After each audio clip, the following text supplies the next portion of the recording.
Hey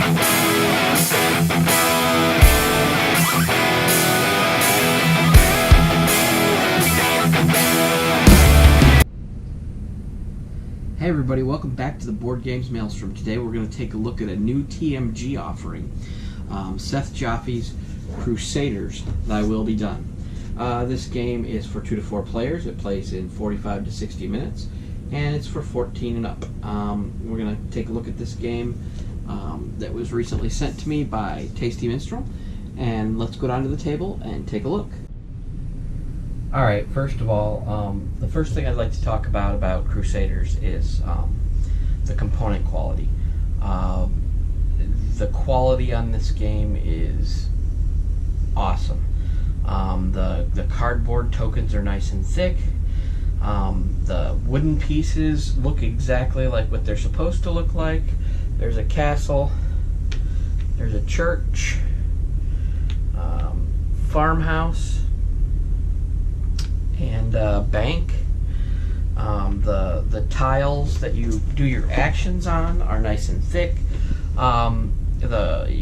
Your players with their variable player powers are nice and thick. The board's nice, it's sturdy. All the little tokens are sturdy. Your player tokens are sturdy. It's just, the quality of this is amazing. I mean, you're getting a good quality game when you purchase this game. Now let's see if the gameplay, well, you know, I do have only one complaint about the quality of the game. With the tiles that you can upgrade, they're your action tiles, the board, if that had like maybe an inset so the tiles like fit down in there snugly, that's very small and very minor complaint, but if they had like an inset in this board and then they fit down in there snugly, that way they wouldn't move around so much, because if you bump these, they like move all over the place and they don't look great. But other than that small complaint, this game is amazingly put together. It's very good quality. You couldn't ask for much better, to be honest with you. I know that if you back the Kickstarter, you got plastic pieces, which I've gotten to see, and they look really great too. But this is not much of a, I mean, it's nice to have plastic pieces, but these are just as, you know, just as chunky, just as good, nice to hold in the hand. But anyway, let's take a look at the gameplay. I have a 2-player game set up here. The object of the game is to collect the most influence, which are these tokens here. Based on how many players are in the game, you're going to put that many influence tokens in play. I believe for a 2-player game, it's 60 per player plus an extra 20, so 140. If you look up at the top of the board, it shows you that 2 players is 140. And on the back of this is 3 and 4 player board, and the hexes are a little bit smaller, and it tightens things up a bit. Basically what you're trying to do is you're trying to move across Europe from 1096 to 1307. That Europe, I don't think this is completely historically accurate, but it's a game, so it doesn't have to be. You move across Europe, and your actions are, you can travel and build buildings, and you can attack, invade, you know, attack the Saracens and the Prussians and the Slavs and take over their territories. You can, you know, build your influence with your church. You can collect influence, and you can muster, which is to build your army bigger. The premise of the turn is very simple. You either perform one of the actions, or you upgrade your tile, and on the other side of the upgraded tiles you get access to 2 actions instead of 1. And I believe you are allowed to do part of a turn in one of the actions and part of a turn in the other action. So that's a pretty good upgrade for sure. As you build buildings, you'll get certain perks, like this one. As you build a church, you're going to be getting +1 influence. As you build farms, you get benefits. Your muster is up by 1. Your build goes up by 1 as you build. As you build castles, it unlocks more knights, so you can spread out faster across the countryside. Premise of a turn, the upgrading is easy. You pick up the tile you want to upgrade, you flip it over, you put it back down, and that's it for that part of the for that side of a turn. Now the other turn you choose to take an action, and you have sort of a rondel wheel here, and in taking that action, all you do is you pick up however many influence tokens are on the tile you want to perform the action of, and this also is the number of moves you can make. So if there's two two tokens, not influence tokens, but 2 tokens on the tile, I move it, I drop one off here, kind of in a Mancala-esque move, drop one to the next one, and then I move 2. And what this does is, this makes your next move or build more powerful as you go. The travel action is that simple. You just pick it up, you move them around one at a time, you go however many spaces. For build action, it's however much it takes to build a building. The first one, I believe, is 3, and it goes up from there, but you also get plus build for doing.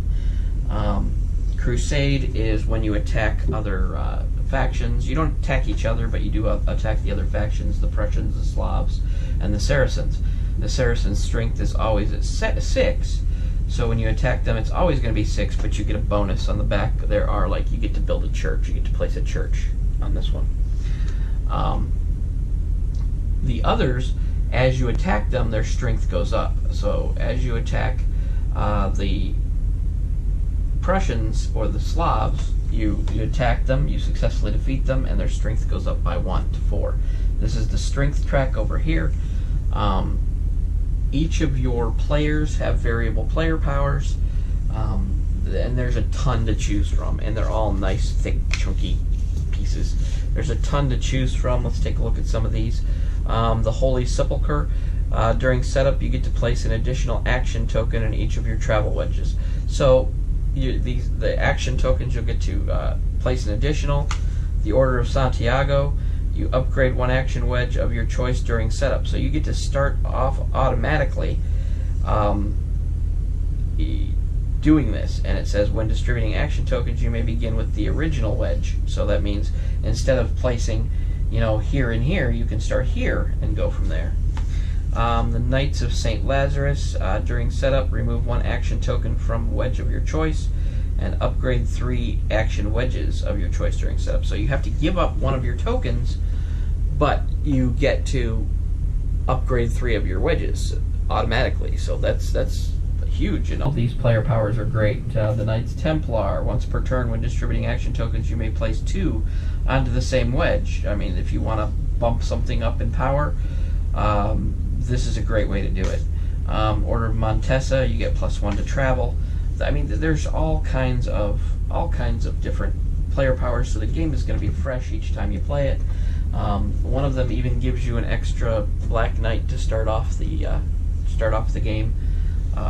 Basically, you spread across Europe, you take the influence tokens as you get them, and when all the influence tokens are gone, you add up the scores. Whoever conquered the most Prussians, Slavs, and Saracens is going to get some extra influence tokens. There's different things that allow you to get extra influence tokens, but then basically at the end, the person with the most influence tokens wins. There are better videos to tell you exactly the rules. This is not my intention. My intention was to give you a broad overview of what the game plays like.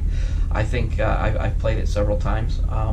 I think it plays great. It's very interesting. There's different strategies you can use, building up your areas in different ways to make your engine go a little bit faster, upgrading your tokens to give you more choices when you are doing your moves. There's just so many things you can do, so many ways to get to those victory points or influence tokens that you need. Again, travel, build, crusade, muster is building up your army, and influence is just you collect the amount of action wedges, you collect that amount of influence tokens when you do it.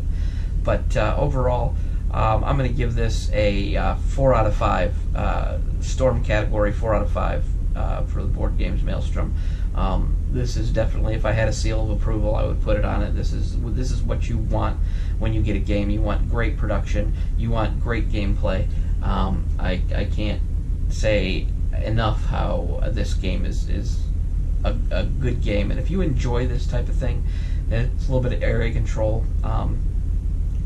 a little bit of worker placement, a little bit of action selection. But if you enjoy this type of game, absolutely do yourself a favor and pick it up. It's not for the historically accurate, but it is for great gameplay and great components. I'm going to give it 2 thumbs up. Category Storm, 4 out of 5.